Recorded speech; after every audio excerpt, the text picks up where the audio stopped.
Di acara Desak Anies, Anies Baswedan ditanya bagaimana nantinya sebagai presiden, Anies menangani proyek strategis nasional.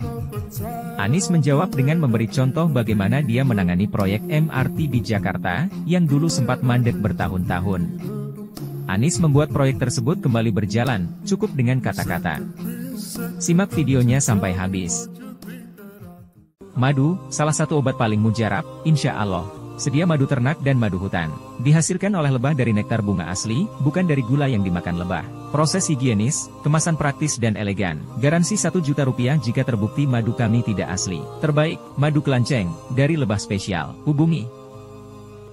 Kata kuncinya sebetulnya pada bagaimana kita meyakini proyek itu sendiri proyek yang memberikan manfaat. Kalau proyek itu memberikan manfaat pada publik, itu berargumentasi dengan rakyat itu mudah karena proyek itu jelas bermanfaat. Tapi kalau proyek itu manfaatnya dipertanyakan, oh itu paling sulit sekali, karena itu keterbukaan menjadi susah karena proyeknya tidak jelas manfaat untuk publiknya. Jadi nomor satu harus proyek yang bisa dijelaskan manfaat. Emang ada proyek strategis nasional yang manfaatnya nggak jelas, Mas? Ya. Lu juga jangan mancing-mancing nih. Enggak, ini pertanyaan. Bukan, masalahnya kalau dia jawab keras yang bahaya juga kita. Lanjut, Mas. Jangan suka kasih umpan lambung. Iya.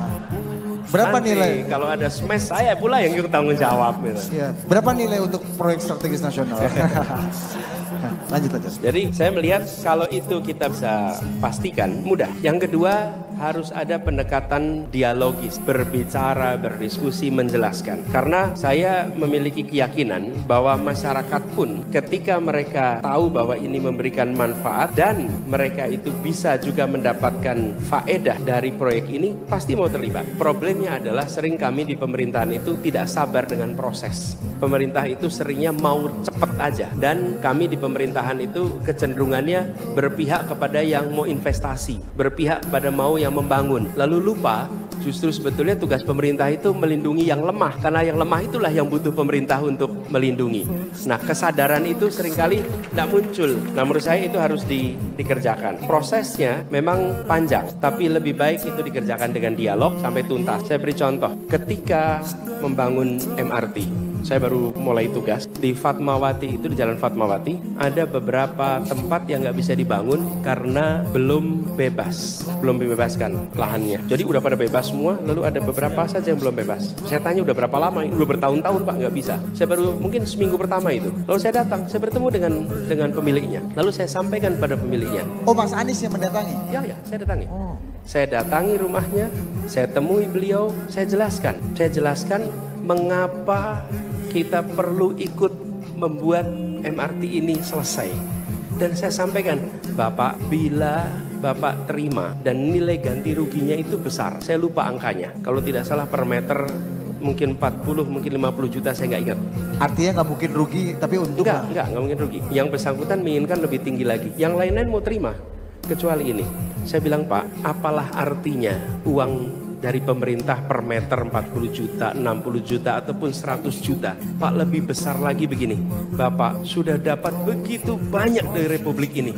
Lihat toko Bapak, maju. Bapak amat makmur. Republik ini minta tanah pada Bapak bukan untuk dipakai kegiatan komersial. Ini untuk dipakai ratusan ribu orang akan lewat tiap hari di tempat ini. Ratusan ribu orang akan lewat tiap hari. Dan bila proyek ini tidak jadi, maka yang membuat tidak jadi itu Bapak. Gitu. Bapak yang bikin nggak jadi ini, karena nggak bisa jalan. Apa yang Bapak akan jelaskan pada anak cucu Bapak di kemudian hari? Dia datang ke rumah ini dan bilang, rupanya rumah kakek saya ya yang membuat MRT ini jadi belok seperti ini. Rumah kakek saya yang tidak. Kenapa kakek saya dulu minta tambahan yang orang lain nggak minta, tapi Bapak berikan, lalu Bapak sampaikan pada anak cucu, saya mengikhlaskan tanah ini karena saya ingin menjadi bagian yang membangun Republik ini. Dan Bapak bisa sampaikan, anak cucu nih, ini bangun nih depan sini, depan rumah saya nih. Itu dulu Bapak setujuin. Kenapa? Karena kita ingin ada ratusan ribu orang lewat di sini tiap hari. Pak, catatan pahala untuk Bapak melampaui rupiah berapapun yang dibayarkan pada negara. Saya bisa menyampaikan itu kenapa? Karena proyeknya jelas memberikan manfaat pada publik. Tapi kalau itu menggeser orang untuk membangun komplek apartemen yang memakmurkan 1-2 pengusaha, susah saya menjalankan pada publik. Apa yang saya mau jelaskan? Dia akan bilang, Pak, kami geser supaya dia lebih untung. Ini bukan demi, itulah sebabnya kami nomor 1 kepentingan publik. Dan apa yang terjadi? Saat itu juga dia setuju, bahkan dia jalan keluar, ambil ke sini Pak, itunya palu besarnya Pak. Saya bongkar sendiri tembok rumah saya pakai tangan saya. Lalu dia ambil itu palu godam yang gede itu, dia pukul itunya temboknya. Padahal belum beres-beres. Belum ada administrasi. Brak dipukul semuanya. Jatuh itu dan saya bilang, Pak, sudah sekarang saya kerjakan, tinggal diteruskan sama staf Bapak untuk ini selesai. Apa pesannya? Pesannya adalah proyeknya benar. Yang kedua, komunikasikan tentang Republik. Ini tentang masa depan. Republik ini dulu dibangun dengan semua orang iuran kok. Ada yang iuran barang, ada iuran nyawa, iuran tenaga, ada iuran darah, semua mau iuran. Kita harus kembalikan spirit itu di Republik ini. Yuk kita iuran sama-sama. Tapi itu tidak bisa dikerjakan kalau kepentingannya bukan kepentingan umum.